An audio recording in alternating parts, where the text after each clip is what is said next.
الحمد للہ رب العالمین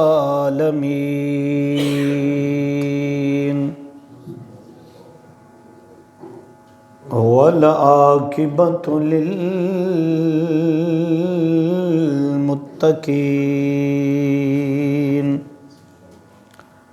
الصلاۃ والسلام علی سید الانبیاء والمرسلین اما بعد فاعوذ باللہ من الشیطان الرجیم بسم اللہ الرحمن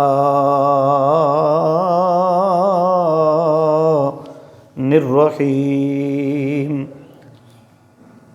وَسَيُجَنَّبُهَا الْأَتْقَى الَّذِي يُؤْتِي مَالَهُ يَتَزَكَّى صدق اللہ مولانا العظیم وصدق رسولہ النبی الکریم الامین الرؤوف الرحیم ان اللہ وملائکتہ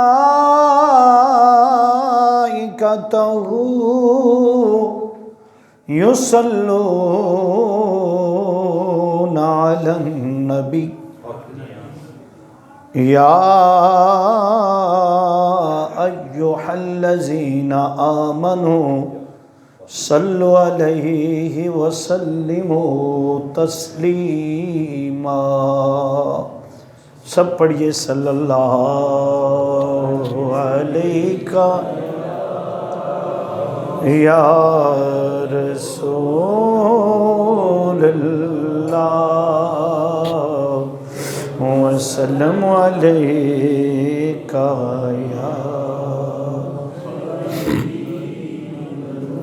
پھر پڑھیے صلی اللہ علیہ یا رسول اللہ وسلم علیہ یا۔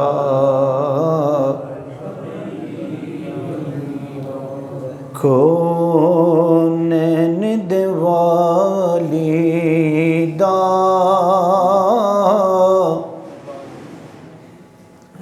گھر بار بڑا سونا،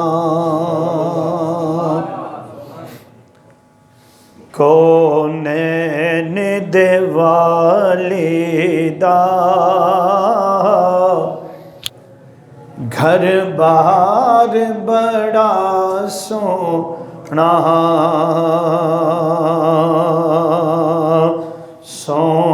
رب دی مدینے دا دربار بڑا سونا، انج مسجد نبوی دی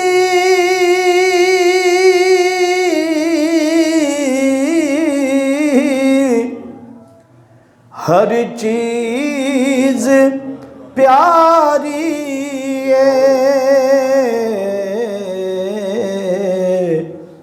پر جڑا روزے دے نال جڑیا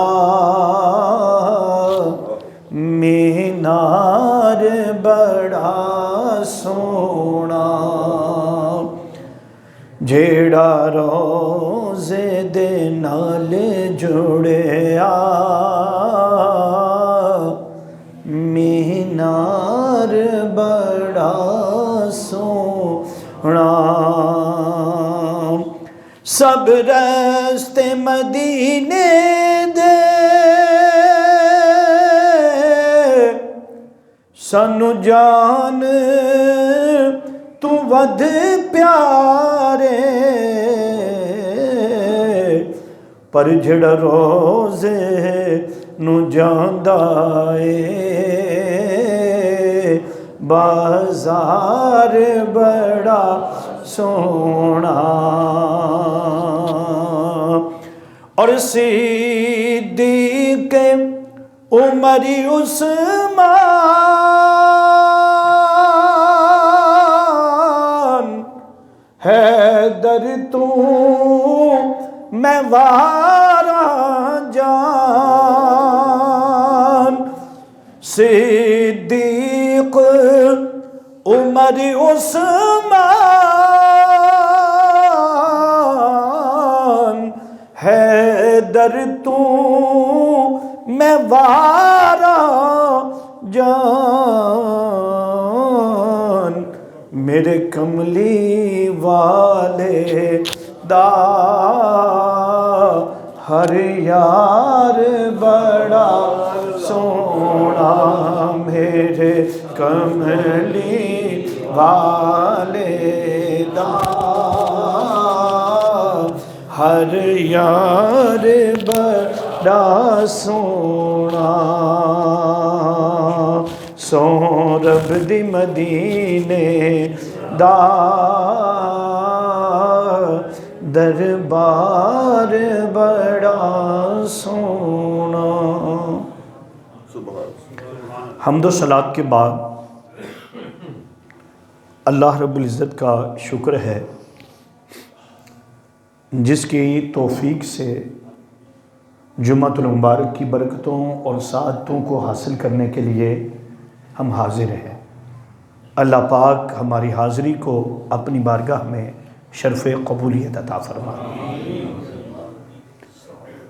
آج کا جمعۃ المبارک 22 جمادی الثانی ہے، اور آج یوم سیدنا صدیق اکبر رضی اللہ تعالیٰ عنہ امت مسلمہ کے اندر منایا جا رہا ہے، کیونکہ آج کا دن آپ کے وصال مبارک کا دن ہے۔ آپ کا وصال پاک بروز پیر کو 21 جمادی الثانی مغرب کی نماز کے بعد، مغرب اور عشاء کے درمیان میں ہوا، تو اس اعتبار سے آپ کا جو یوم وفات ہے یا یوم وصال ہے، کیونکہ اسلامی تاریخ نماز مغرب سے شروع ہو جاتی ہے، اس لیے تمام تر جو فقہا ہیں اور تمام تر محدثین اور سیرت نگاروں نے آپ کا یوم وصال، یوم وفات کی جو تاریخ ہے وہ 22 جمادی الثانی لکھی ہے۔ اللہ پاک پوری امت مسلمہ پر اپنا خاص فضل و کرم نازل فرمائے۔ اللہ رب العزت ہماری کمیاں، کوتاہیاں، غلطیاں معاف فرمائے۔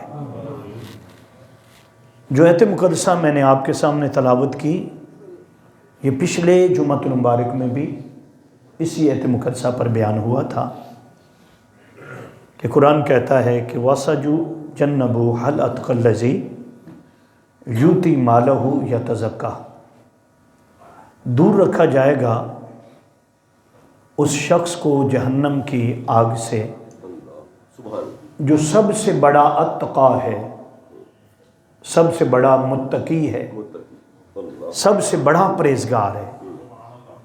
یعنی امت میں سب سے بڑا پرہیزگار قرآن نے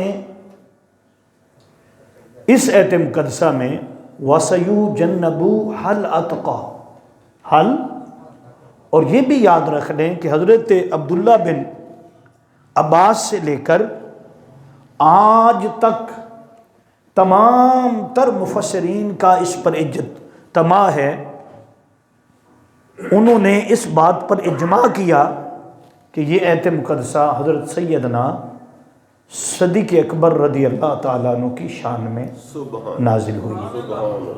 تمام تر یعنی جتنے مفسر ہیں سب اس پر کیا کر رہے ہیں؟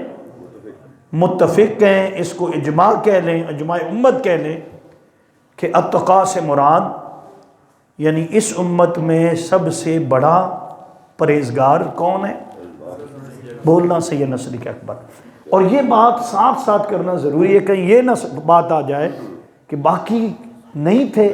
نہیں، باقی بھی تھے، لیکن یہ اللہ کی قدرت ہے، اس کا طریقہ ہے اس کا کہ وہ جب شانیں بیان ہوتی ہیں تو آپ جب شانیں ان کی سنیں گے تو ہر باب جب آپ دیکھیں گے تو آپ پکار اٹھیں گے کہ سبحان اللہ. کیا؟ تو یہاں پر میں نے عرض کیا کہ اتقا سے مراد وَسَيُجَنَّبُ الْأَتْقَى الَّذِي، فرمایا کہ وہ شخص جہنم کی آگ سے دور رکھا جائے گا جو اتقا ہے. اور اتقا سے مراد کیا ہے؟ میں نے کیا عرض کیا آپ کے سامنے؟ تمام تر مفسرین کا قول ہے کہ اس سے مراد سیدنا صدیق اکبر رضی اللہ تعالیٰ عنہ. اب آگے قرآن پاک نے اس کی ریزن بھی بیان کی. ایک تو یہ کی کہ وہ اپنا مال دیتے ہیں ستھرا. کیا؟ کون سا مال دیتے ہیں؟ اور پچھلے جمعۃ المبارک میں میں نے عرض کیا تھا کہ وہ مزکا، مصفہ، مطہر مال، پاکیزہ مال پیش کر رہے ہیں اور سب کچھ حضور پر وار رہے ہیں، جان بھی نثار کر رہے ہیں. اور قرآن کہہ رہا ہے کہ وہ جو کچھ کر رہے ہیں ان میں کوئی ملاوٹ نہیں ہے، کسی قسم کی ملاوٹ نہیں ہے. یوتی مالہ یتزکا، وہ زکا ہے. کیا ہے؟ صاف ستھرا ہے، پاکیزہ ہے، طاہر ہے. وہ جتنا دیتے ہیں کیا ہے؟ پاک ہے، صاف ہے، اس میں کوئی ملاوٹ نہیں ہے. اگلی آیت میں بھی اللہ پاک نے سیدنا صدیق اکبر رضی اللہ تعالیٰ عنہ کی شان کو بیان کیا. وَمَا لِأَحَدٍ عِندَهُ مِن نِعْمَةٍ تُجْزَىٰ. یہ واقعہ ہے، آپ نے کئی بار سنا ہوگا کہ جب ایک غلام ہے، رنگ اس کا کالا ہے، اونٹ اس کے موٹے موٹے ہیں، سارا دن وہ بھینسیں بکریاں چارتا رہتا ہے. بکریوں کا بہت بڑا ریوڑ ہے، اور جو اس علاقے میں سب سے زیادہ جو بکریاں پائی جاتی تھی، اس کے علاوہ باقی جانور جو ہیں وہ بھی موجود ہیں. اور سارا دن وہ بکریاں بھی چراتے ہیں اور ساتھ شعر بھی کہتے ہیں. آواز بڑی خوبصورت ہے، آواز بڑی خوبصورت ہے.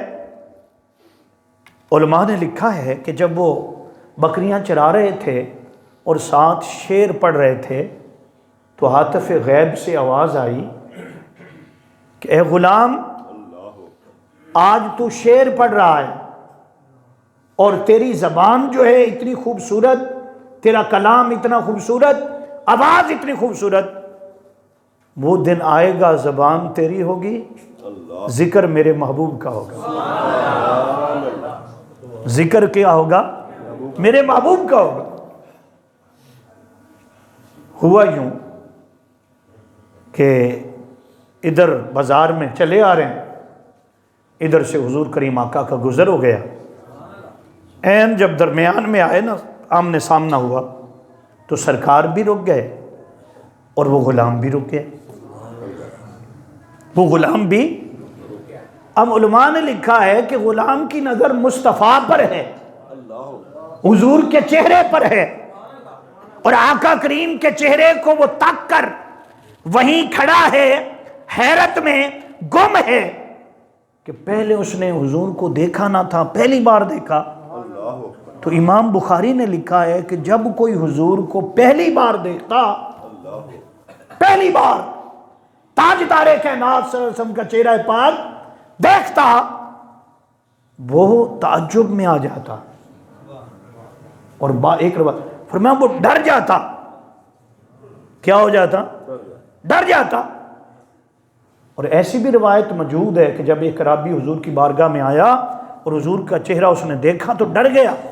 حضور نے فرمایا ڈرو مت، میرے قریب آ جاؤ، میں تمہیں میں سے ہوں، میں تمہیں میں سے ہوں. پھر سرکار نے اپنا تعارف کروایا، میں آمنہ کا بیٹا ہوں، حضرت آمنہ کا بیٹا ہوں، میں حضرت عبداللہ کا بیٹا ہوں، مجھ سے ڈرو مت، میں انسان ہوں۔ حضور یہ بتانا چاہتے تھے۔ امام بخاری نے لکھا کہ جب حضور اچانک کسی کے سامنے آتے تو ایسے لگتا جیسے سورج طلوع ہو گیا۔ تو وہ غلام جو تھا وہ بھی رک گیا، دیکھتا رہا دیکھتا رہا دیکھتا رہا۔ فرماتے ہیں کہ جب دیکھا تو حضور کریم آقا صلی اللہ علیہ وسلم کا چہرہ اس قدر پسند آیا، عرض کرنے لگا کہ حضور آپ کا نام کیا ہے؟ آپ نے نام بتایا تو سرکار نے پوچھا کہ تم کون ہو؟ انہوں نے کہا جی مجھے بلال کہتے ہیں۔ کیا کرتے ہو؟ سارا دن ریوڑ چراتا ہوں، بکریاں چراتا ہوں۔ کیا کرتا ہوں؟ اور غلام کس کے ہو؟ کہنے لگا کہ میں امیہ بن خلف کا غلام ہوں، لیکن حضور آپ کو دیکھنے کے بعد فیصلہ کر لیا ہے کہ میں آج سے آپ کا غلام ہوں۔ آج سے میں کس کا غلام ہوں؟ وہ سید شبیر حسین شاہ حفظ آبادی رحمۃ اللہ علیہ یہاں پر ایک شعر پڑھتے تھے، وہ کہتے تھے کہ تیریاں تک کے دامہ میں مرید ہو گئے، آج کے بعد ساری غلامی کے دروازے بند، آج کے بعد حضور میں آپ کا ہو گیا۔ فرماتے ہیں کہ اس وقت نماز فرض تو نہیں ہوئی تھی، نماز فرض نہیں ہوئی تھی، لیکن حضور پر فرض تھی۔ آقا نماز پڑھتے تھے، آقا نماز پڑھتے تھے۔ تو فرماتے ہیں کہ حضور نے وہیں کپڑا بچھایا اور نماز جو تھی وہ شروع کر دی۔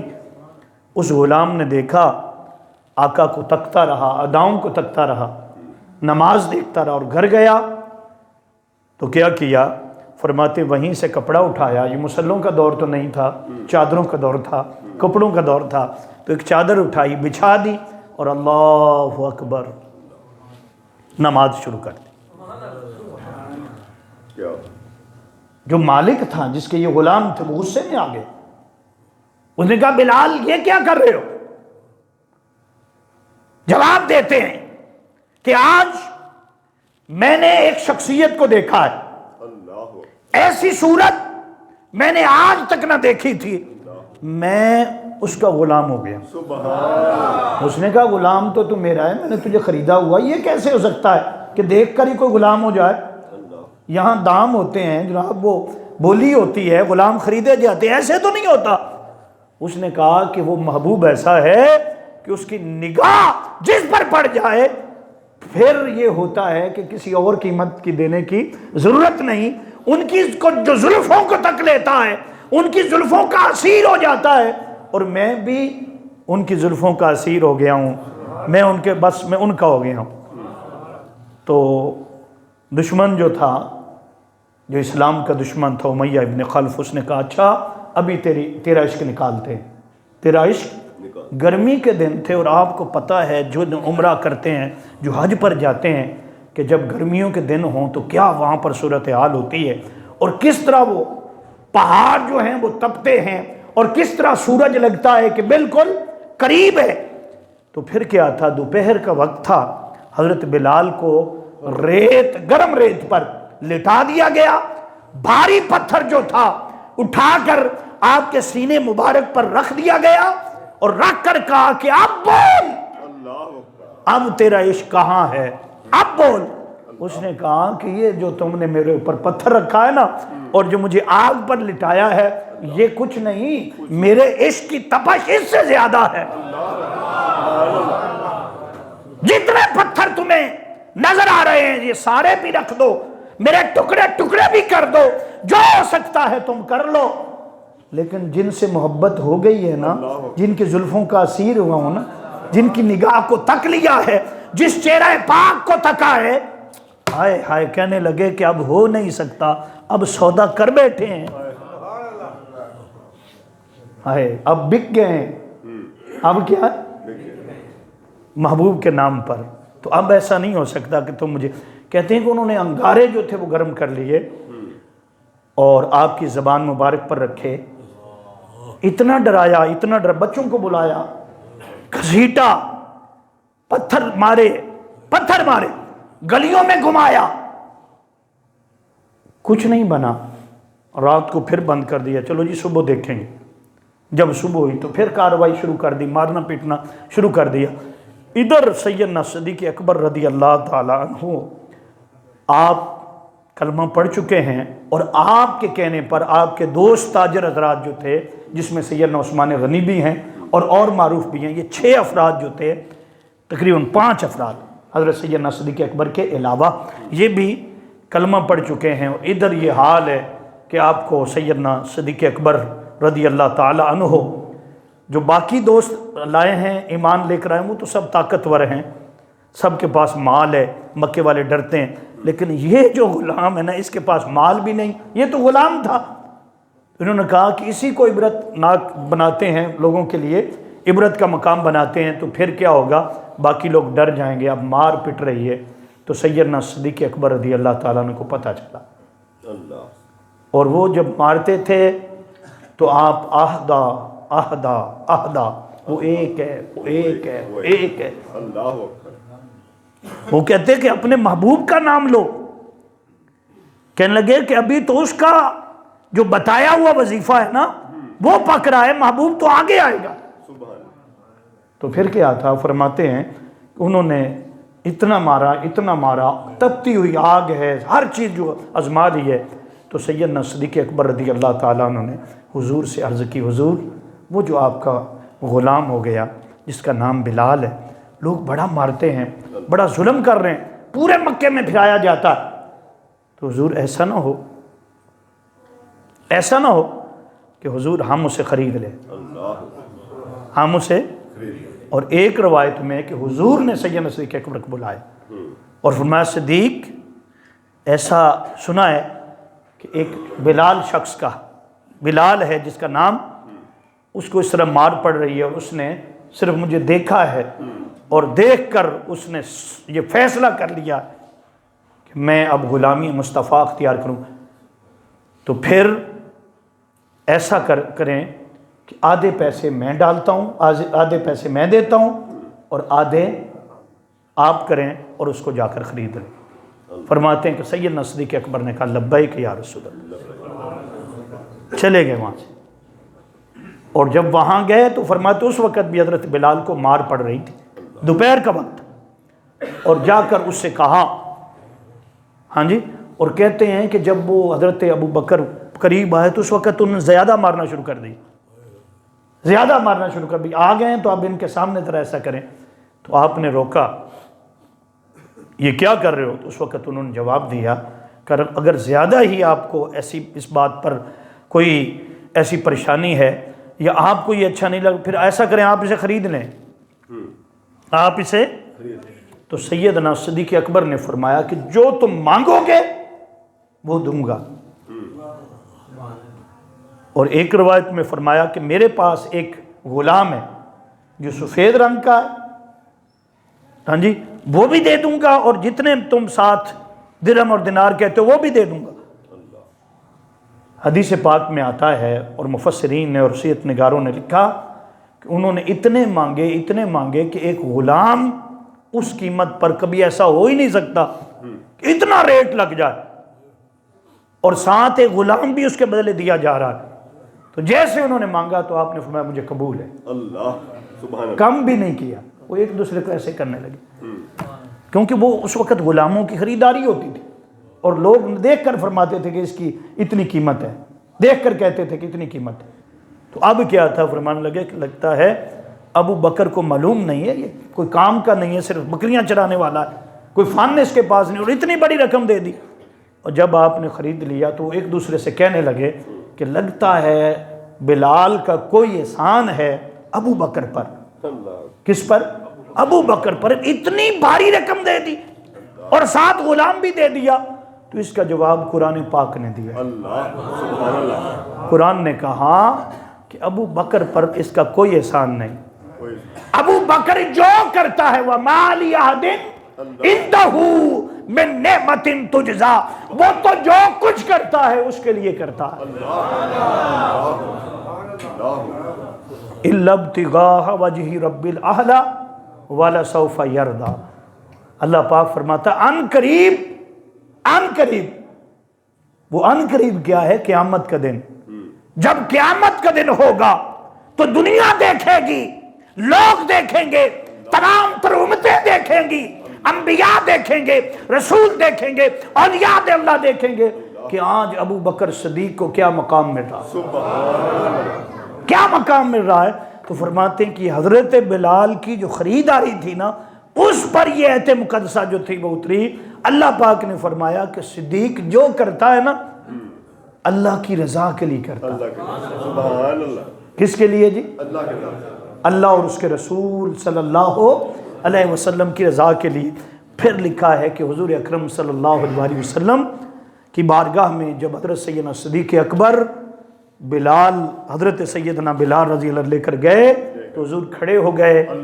بلال کو مار پڑی ہوئی تھی، کئی دنوں سے مارا جا رہا تھا، بھوکے تھے، پیاسے تھے. حضور نے سینے سے لگایا تو سرکار نے فرمایا ابو بکر میں نے کہا تھا کہ میرے پیسے بھی شامل کر لینا اور دونوں مل کر خرید لیں گے، کیونکہ بھاری رقم وہاں پر دینی ہے، زیادہ رقم ہے. تو حضرت سیدنا صدیق اکبر نے عرض کی حضور آپ کو پتہ ہے کہ قانون ہے عرب کا کہ غلام اور آقا ایک سودے میں دونوں اکٹھے نہیں ہو سکتے. حضور میں بھی آپ کا غلام ہوں، کیسے ہو سکتا تھا کہ میں غلام اور آپ آقا دونوں ایک سودے میں اکٹھے ہو جائیں؟ حضور یہ جو کچھ میں نے کیا ہے میں نے تو آپ کو راضی کرنے کے لیے کیا ہے. حضور اس غلام کو بھی قبول فرما لیں اور میں اس کو آزاد کرتا ہوں. میں اس کو کیا کرتا ہوں؟ اللہ پاک نے فرمایا اس مقام پر یہ بہت بڑی بات تھی. اتقا کہا، تمام تر امت کے اندر وہ متقی شخص، وہ اللہ سے ڈرنے والا.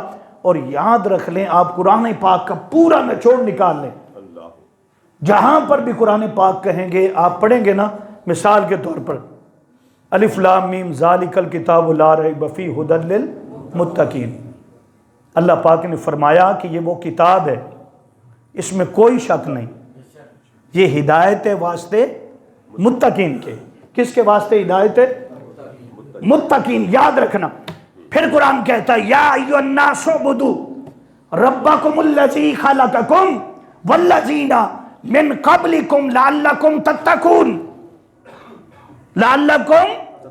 یا ایھا الناس اعبدوا، اے لوگو عبادت کرو اس رب کی جس نے تمہیں پیدا کیا. کیا پیدا کیا؟ اللہ قرآن کہتا ہے یا ایھا الناس اعبدوا ربکم الذی خلقکم، اس نے تمہیں پیدا کیا اور تم سے پہلے لوگوں کو بھی اس نے پیدا کیا ہے. اور آگے قرآن کیا کہتا ہے؟ لعلکم تتقون، تم اللہ سے ڈرو، تم اللہ سے. سب سے زیادہ اللہ کی بارگاہ میں وہ شخص منظور نظر ہے، منظور ہے، وہ جنتی ہے جو اللہ سے ڈرنے والا. قرآن پاک جب آپ روزے کا ذکر کرتے ہیں یا ایھا الذین آمنوا کتب علیکم الصیام کما کتب علی الذین من قبلکم لعلکم تتقون. اے لوگو روزے تم پر فرض کیے گئے. روزے تم پر کیوں فرض کیے؟ فرمایا پہلے لوگوں پر بھی فرض تھے. آگے قرآن کہتا ہے لعلکم تتقون، تاکہ تم اللہ سے ڈرو، تاکہ تم اللہ سے. تو جو اللہ سے ڈرنے والا ہے وہ مقام پانے والا. پھر اللہ پاک نے فرمایا کہ علماء تو وہی ہیں جو اللہ سے ڈرتے ہیں. اس کا لب لباب ساری ایتوں کو ملا لو، یہاں پر قرآن پاک نے فرمایا ہاں سب ڈرنے والے ہیں اس امت کے اندر، بڑے بڑے ڈرنے والے ہیں، لیکن سب سے بڑا ڈرنے والا کون ہے؟ فرمایا کہ وہ سیدنا صدیق اکبر ہے. کیا ہے؟ سیدنا. اس آیت مقدسہ کو سامنے رکھ کر تمام تر امت کہتی ہے کہ متقی سے مراد کون ہے؟ سیدنا.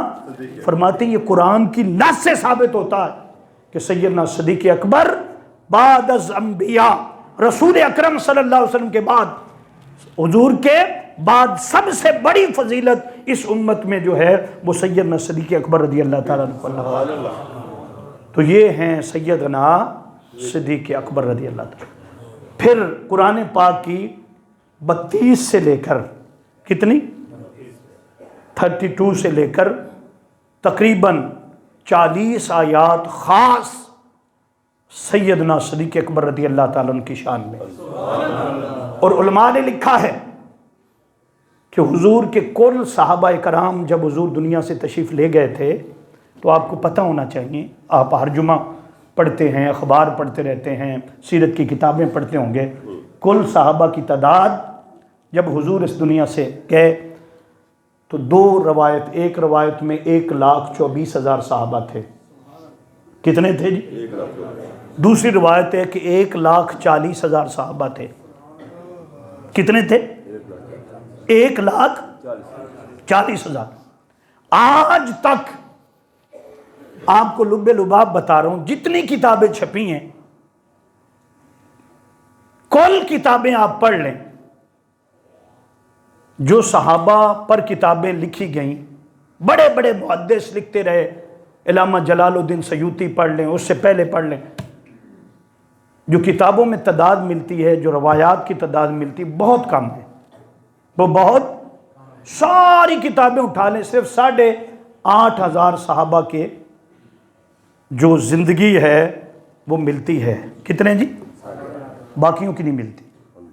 باقیوں کی تو آپ کہیں گے جی باقیوں کی کیوں نہیں ملتی؟ تو اس کا معنی یہ نہیں ہے، اس کا معنی یہ ہے کہ جب حضور کریم آقا صلی اللہ علیہ وسلم حج کے لیے تشریف لائے تھے تو جو دیہاتی تھے، قبائلی تھے، جس نے سنا وہ آ گیا کہ حضور آ رہے ہیں. تو جس نے حضور کی زیارت کی، کلمہ پڑھا، وہ کیا ہو گیا؟ تو بعد میں وہ دیہاتوں میں چلے گئے، ان کے تذکرے کتابوں کے اندر بولنا ذرا. یہ جو 8,500 میں عرض کر رہا ہوں جن کا ذکر کتابوں میں آیا ہے، معرفت صحابہ بہت بڑی کتاب ہے.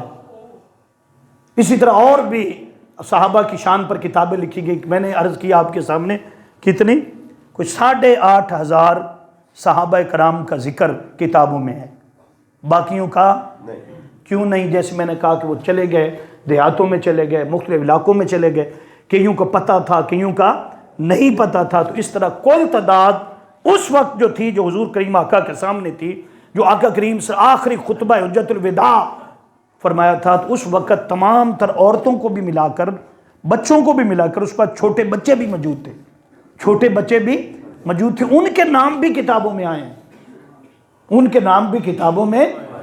لیکن کل تعداد میں نے عرض کر دی کتنی، جو کل تعداد تھی وہ 1,40,000 یا 1,24,000 ہے. 1,00,000 کتنی ہے؟ تمام تر صحابہ حضور کے جو ساتھی ہیں، جس نے ایک بار میرے مصطفیٰ صلی اللہ علیہ وسلم کو دیکھا، چاہے وہ 1 سیکنڈ کے لیے تھا، ایمان کی حالت میں، اور پھر اسی پر وہ قائم رہا ایمان کی حالت میں، وہ دنیا سے گیا. وہ کیا ہے؟ صحابی. وہ کیا ہے؟ کسی کی صحابیت کا اگر کوئی انکار کر دے، کیا کر دے؟ انکار کر دے تو وہ کافر نہیں ہوتا، کافر گناہگار ہوگا. گناہگار اگر جان بوجھتے ہوئے کہ فلاں صحابی ہے اس کا انکار کر رہا ہے تو بہت بڑا گناہ کر رہا.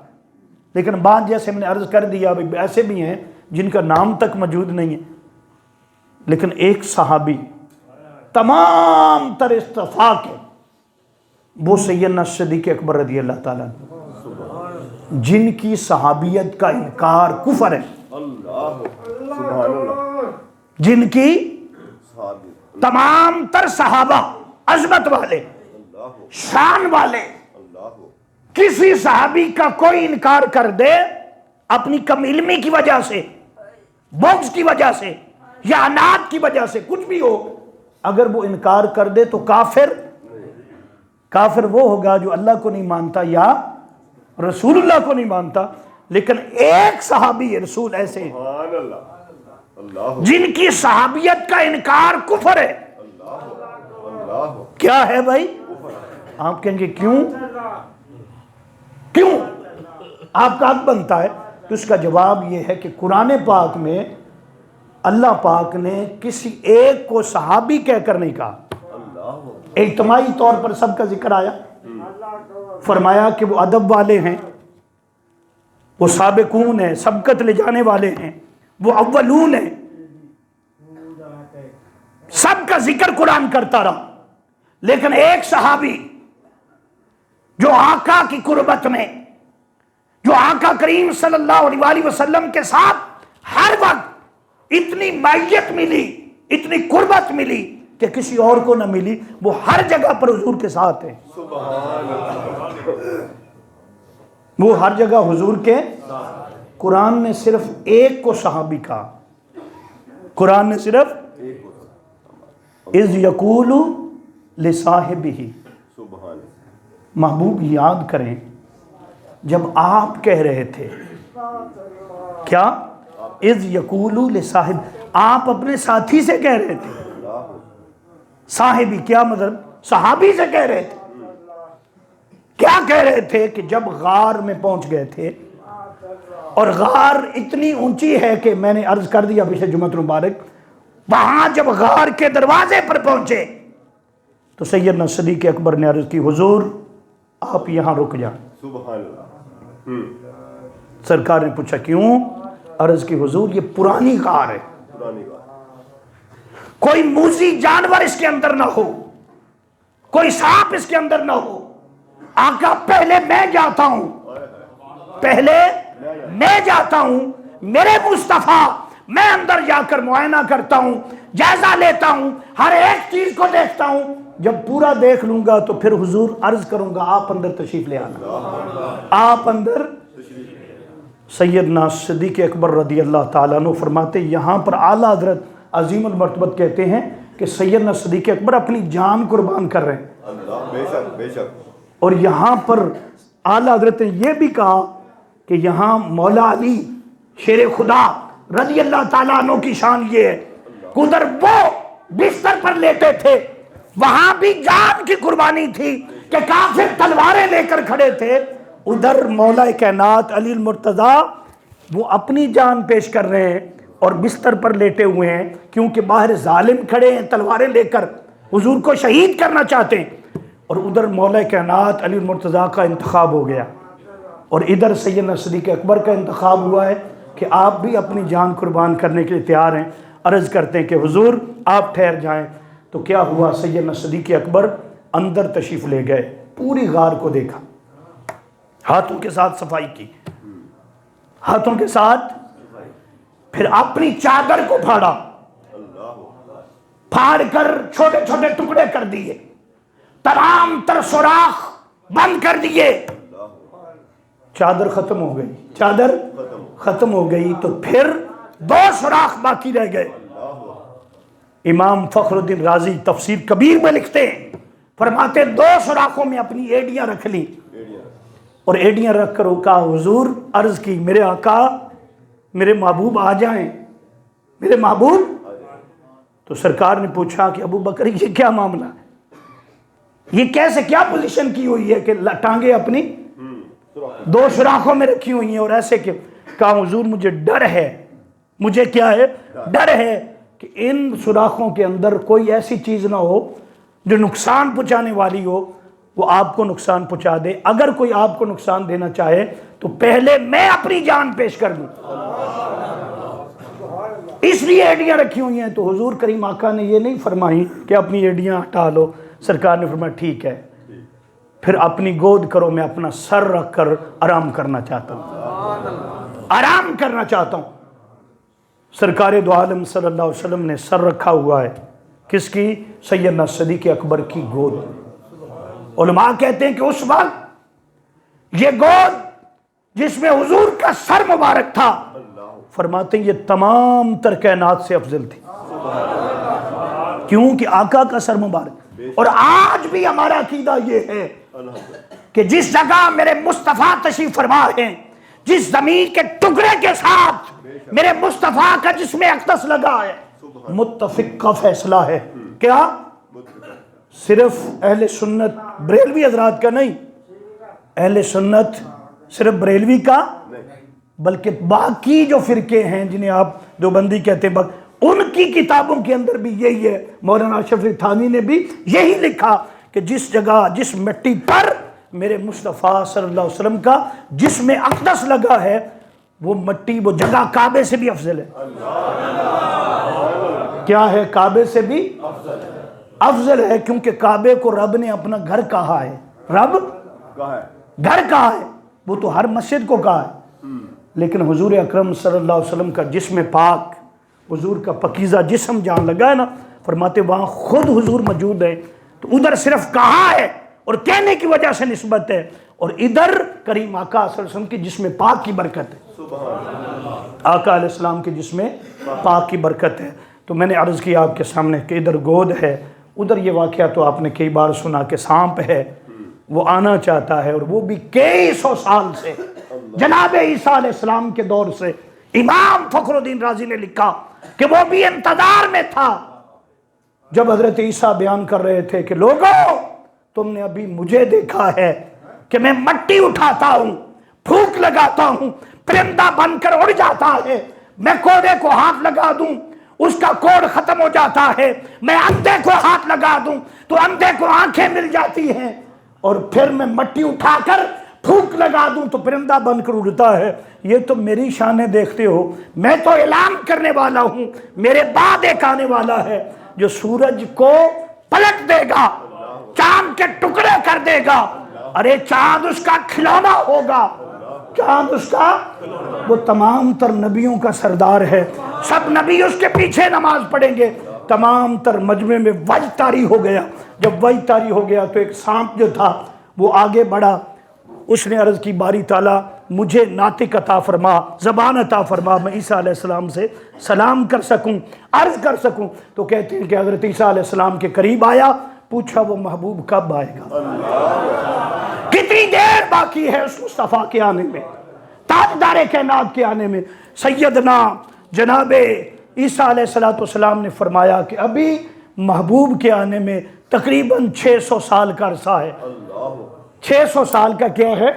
اس نے کہا کوئی بات نہیں، اگر اللہ کو منظور ہوا تو ضرور ملیں گے، مجھے ٹھکانہ بتا دیں، پتہ دے دیں، ایڈریس دے دیں، میں وہاں بیٹھ جاؤں گا، محبوب کو تکوں۔ تو اس نے کہا محبوب، سید عیسیٰ علیہ السلام نے فرمایا محبوب مکے میں پیدا ہوگا، پھر 40 سال کی عمر ہوگی تو اعلان نبوت فرمائے گا، پھر دشمن تنگ کریں گے، ظلم کریں گے، دشمن کوڑے پھینکیں گے، راستے میں کانٹے بچھائیں گے، پتھر ماریں گے، اس محبوب کو حکم ہوگا کہ آپ مکہ چھوڑ کر کہاں چلے جائیں؟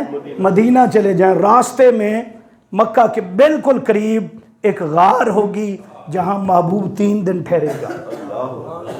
کتنے دن؟ 3 دن ٹھہرے گا۔ اس نے کہا پھر وہیں ڈیرا لگاتے، وہیں ڈیرا فرماتے ہیں وہ 600 سال سے انتظار کر رہا تھا۔ اسی بات کو میاں محمد بخش کہتے ہیں کہ آسے آسے عمر گزاری تے جھلے خار ہزاراں۔ جب سیدنا صدیق اکبر پہنچے اور تاجدار کائنات آ گئے، خوشبو پھیل گئی، خوشبو پھیل گئی، ہر طرف خوشبو ہی خوشبو ہو گئی۔ جو کچھ اندر تھا اس کو پتا چلا کہ کوئی آ گیا ہے، کوئی آ گیا ہے۔ فرماتے ہیں کہ پھر وہ سانپ گھومتا تھا، ڈھونڈتا تھا کہ وہ دروازہ ملے جہاں سے مصطفیٰ کی بارگاہ میں پہنچ جاؤں۔ علماء کہتے ہیں ادھر سیدنا صدیق اکبر کی ایڈی تھی، دونوں ایڈیاں رکھی ہوئی تھی۔ اللہ رب العزت یہ بتانا چاہتا تھا کہ میرے مصطفیٰ کی بارگاہ میں آنے والے، آپ پہلے یار غار جو محبوب کا یار ہے ان کے قدموں کا بوسہ لے کر آ، قدموں کا بوسہ لے کر آ۔ فرماتے ہیں پھر سانپ نے جب ہر چیز دیکھ لی تو اس کا نقشہ، میں نے کہا کس نے کھینچا جی؟ کھڑی شریف والے نے۔ اس نے کہا آسے آسے عمر گزاری تے جلے خار ہزاراں، مالی باغ نہیں ویکھن دیندا، مالی باغ نہیں ویکھن دیندا، آئیاں نے جدوں بہاراں۔ فرماتے ہیں کہ پھر کیا تھا، اس نے وہاں جہاں سیدنا صدیق اکبر کی ایڈی تھی، کیا تھی؟ ایڈی تھی، وہاں پر اپنا منہ رکھا۔ وہ کہتا تھا صدیق ایڈی ہٹا تاکہ میں مصطفیٰ کو تک لوں، دیدار کر لوں۔ کئی سال گزر گئے محبوب کے فراق میں، کئی سال گزر گئے انتظار میں، ذرا ایڈی ہٹا۔ صدیق کہتے نہیں، تو سانپ ہے، تو مجھے اعتبار نہیں، کہیں ایسا نہ ہو کہ میرے محبوب کو نقصان پہنچا دے۔ فرماتے پھر کیا ہوا، اس نے آپ کی ایڈی مبارک پر ڈنگ مارا اور آپ کو تکلیف ہوئی۔ کیا ہوا؟ اور آنکھوں میں آنسو آ گئے۔ جب آنکھوں میں آنسو آ گئے تو چہرہ مصطفیٰ پر گرے. جب چہرہ مصطفیٰ پر گرے آقا نے آنکھیں کھولی اور پوچھا صدیق کیا بات ہے، کیا بات ہے؟ عرض کی حضور ایسے لگتا ہے کسی چیز نے ڈس لیا. آپ نے فرمایا ایڑیاں ہٹا دے، جو آنا چاہتا ہے آنے دے. حضور مجھے اس نے ڈس لیا ہے. آپ نے فرمایا ایڈی آگے کر. اس نے ایڈی آگے کی. سرکار نے اپنا لعاب مبارک سیدنا صدیق اکبر کی ایڈی پر لگایا. فرمایا صدیق اب بتا درد ہو رہا ہے؟ کہا حضور جیسے ہی آپ نے اپنا لعاب دہن لگایا ہے میرا درد بھی دور ہو گیا ہے اور ہر طرف خوشبو جو ہے وہ آ رہی ہے. فرماتے اتنے میں سانپ جو تھا وہ آیا اور سرکار کی زیارت کی. فرماتے یہ یار غار جو تھے، غار کے اندر قرآن کہہ رہا تھا کہ وہ جو آپ کے کیا تھے، ساتھی تھے، صحابی تھے. علماء کہتے ہیں کہ کسی بھی صحابی کے بارے میں ہر صحابی کا ادب کرو، احترام کرو. کسی صحابی کے بارے میں کوئی جملہ ایسا نہ کہو جو ان کی شان شان نہ ہو.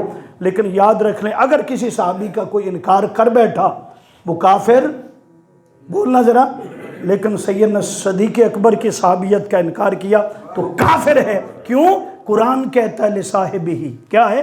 فرماتے ہیں جو سیدنا صدیق اکبر کی صحابیت کا انکار کرتا ہے وہ قرآن کی نص کا انکار کرتا.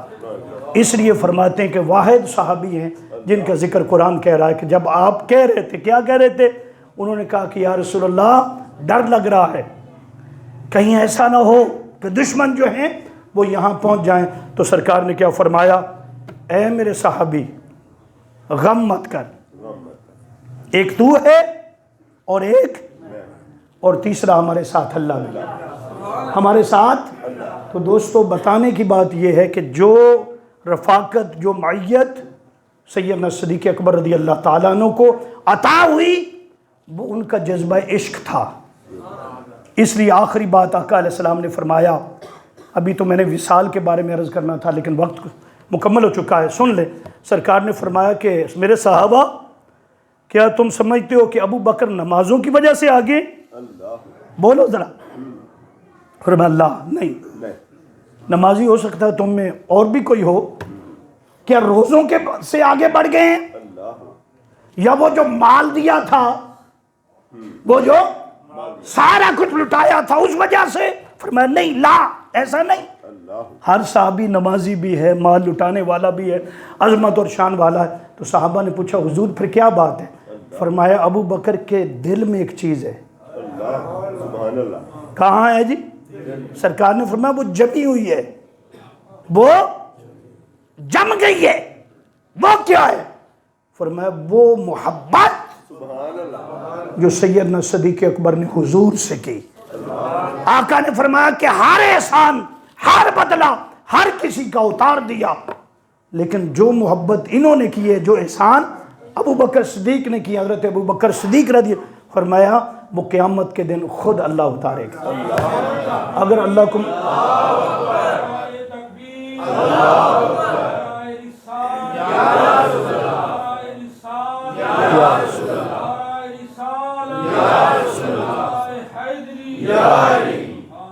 اگر اللہ کو منظور ہوا تو وصال اگلے جمعۃ المبارک میں کر لیں گے. اگر کوئی نیا موضوع چاہے، کیونکہ مہینہ آگے شروع ہو جائے گا، اگلا مہینہ رجب شریف کا، تو جو بھی ہوگا انشاءاللہ تعالی اس مناسبت سے بیان ہو جائے گا. اللہ پاک عمل کی توفیق عطا فرمائے.